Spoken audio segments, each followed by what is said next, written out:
I mean, but before that, I would like to, tama po si Sir Teo, no? Hindi ako into this kind of platform.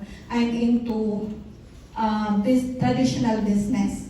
I own, me and my husband, when kami po ay nagpakasal, we put up our own business, a traditional business. But my background is into sales. Tumanda akong dalaga sa sales. 15 to 20 years ang aking background sa sales. I married at the age of 38. So pag 38 kayo, hindi na kayo masyadong mamimili, di po ba? Parang kumaan-gaan kasi very heavy pa ito. But medyo papanuhan natin ang papel. And then I remember a friend of mine, Colpin, Michelle, dinate mo na ba? Nasa US siya, dinate mo na ba ang pinapadate ko sa iyo?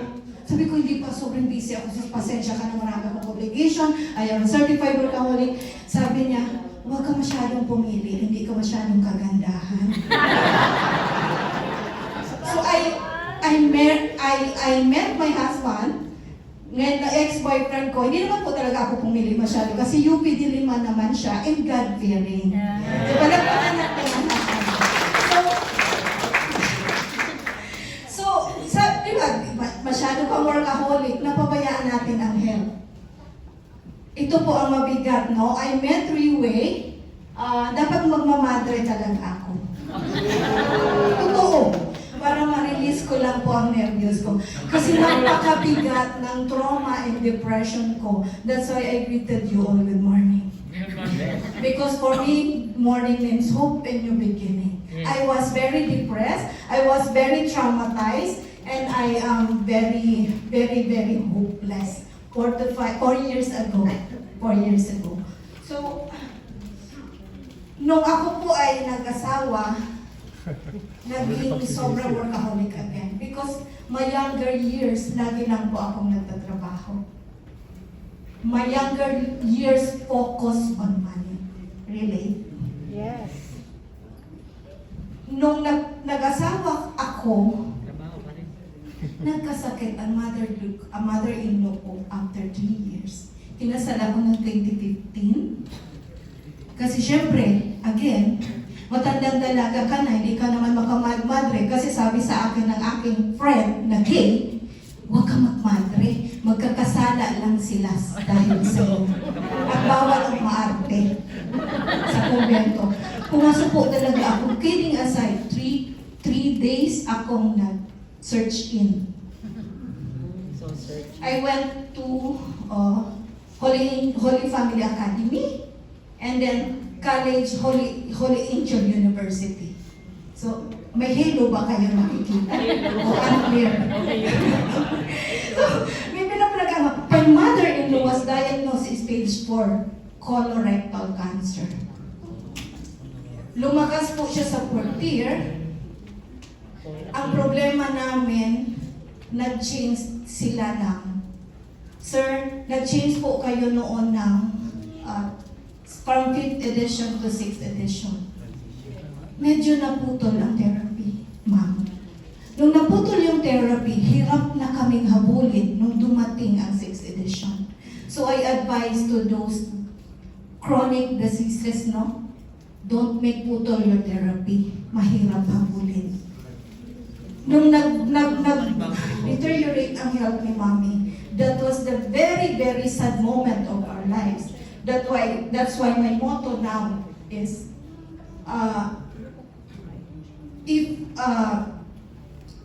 he who has hope has health, and he who has hope has everything.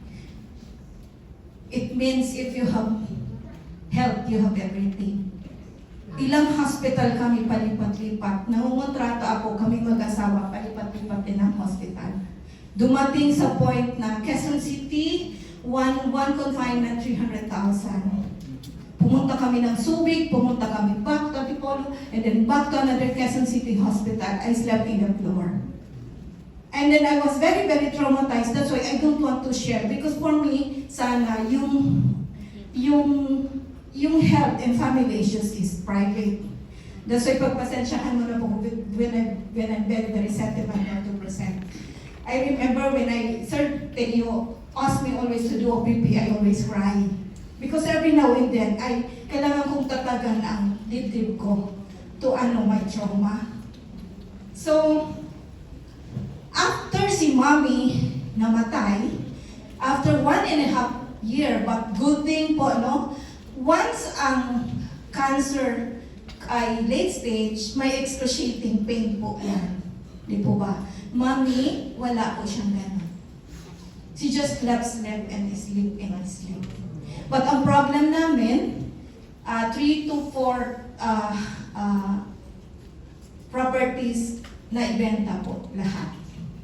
Because we have to sustain, and after the burial, kailangan pa rin magbayad ng through the properties.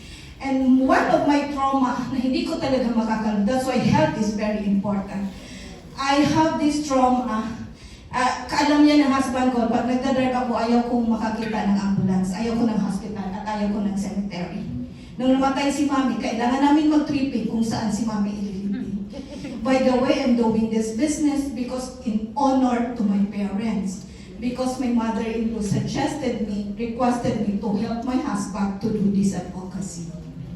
So I hope wherever he is right now, I hope masaya siya for me. One thing, nagkaroon na naman pong dagok sa aming family. After 1.5 years, I had also a diagnosis, which is also cancer. Stage 2B cancer. I had a major surgery without chemotherapy. This is me. Medyo maganda-ganda na po yan. Kasi ayaw ko talagang tingnan yung mga malulungkot. Hindi pinatanggal ko sa husband ko when meron akong drainage. I don't know yung sino yung may breast cancer dito. Alam nyo yan, may drainage. O parang dinidrain.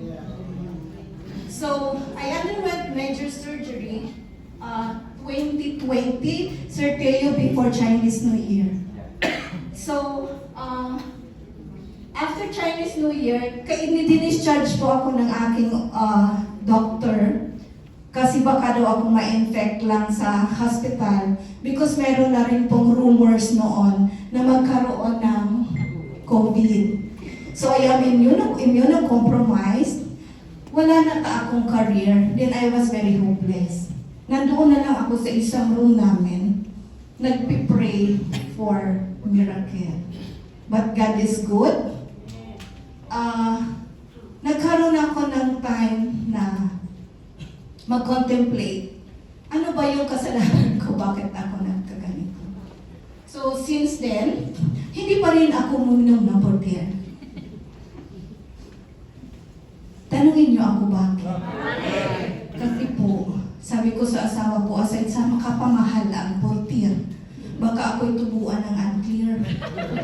May regeneration yan, may ganun yan, parang hindi bagay sa akin mo. Pero joke lang, pero talaga radical, no? Dapat ang husband ko kasi siya radical. Ako weird ako mag-isip. Pero wala na talaga po akong choice kundi uminom ng portier after 3 to 6 months. Alam ko po, remember 2015, alam ko na. May mga tao po ganyan, hindi naniniwala. Huwag niyong hintayin, magka-cancer ako, magka-cancer kayo tulad ko. So imagine you need to take Portier. After 5 months, wala na talaga akong choice because nung nag-virtual noon, sabi ni Sir Teo at ni Sir Raymond, kailangan ko dapat yung husband ko ang magsasalita, dapat yung asawa, kasi may problem po kasi ang husband ko very artistic siya, very matalino, pero may problem siya sa speech, lalo na pag impromptu.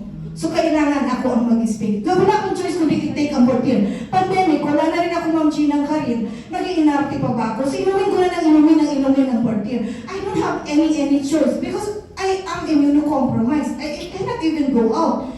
Yung oncologist ko po, una pang nagsarado kasi hospital based siya. Doon sa hospital mismo dahil COVID na. After ko mag-inom ng Portier, na-notice na po na mabilis ko na itong naitaas. Because mind you, my stitches is 9 stitches.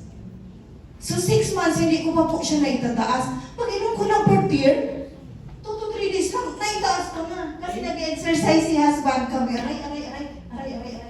Sabi ko sa surgeon ko noon, sir, Doc, bakit naman po hindi ko maitaas? Michelle, you have 9 stitches. So ang nangyari po, ang bilis ko, parang ay, ang sarap. Tininom ko siya ng ininom, nag-improve po ang aking appetite, nag-improve ang aking strength, nag-improve ang aking sleeping behavior, and everything follows. Super gaan ang pakiramdam ko. Sinisip ko naman ngayon asawa ko, ba't ako hindi pinilit noon? You know, ang pagiging stubborn, hindi magandang ugali. You know, doon ko po nalaman na dapat pala uminom na ako.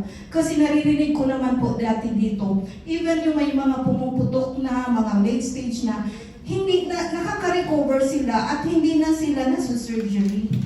Napakahirap po ang may surgery. Nagsimula yung mission ko after ko magka-cancer. Through Portier Placenta and through this platform.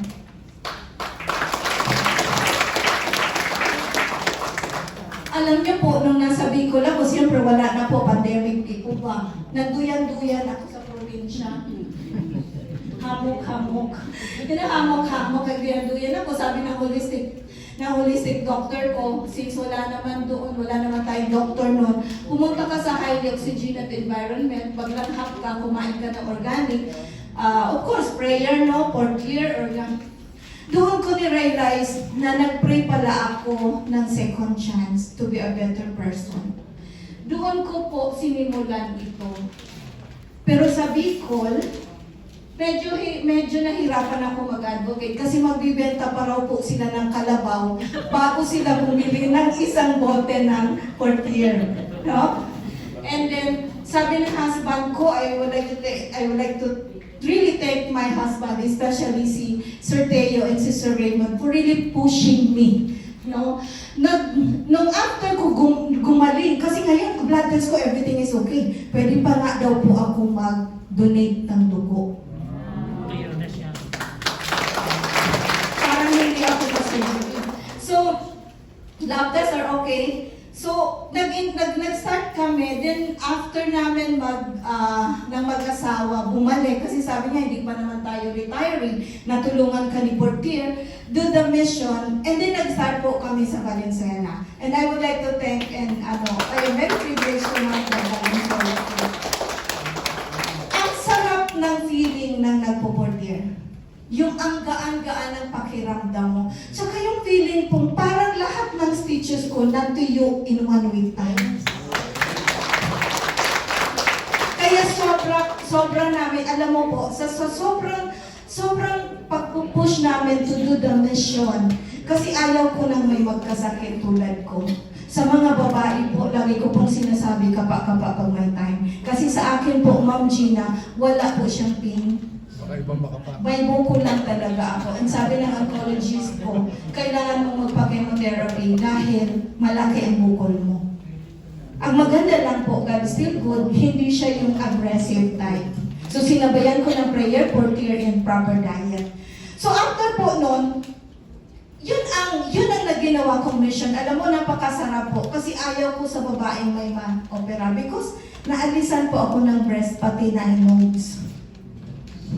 So meron kaming isa sa Marikina na inagapan talaga namin for high dosage ng Portier na hindi po siya na surgery and benign. Twice siyang chinek benign. We have this one patient also na surgery pero ngayon po is cancer free, 2 bottles of B7 only. So yun po ang aking kwento na sana po maging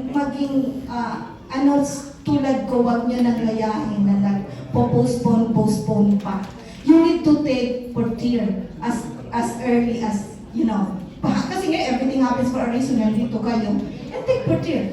Wag na po kayong tulad ko na marami pang kapilosopuhan, nag-iinarte pala ako, sabi ng husband ko, which is I admit, no?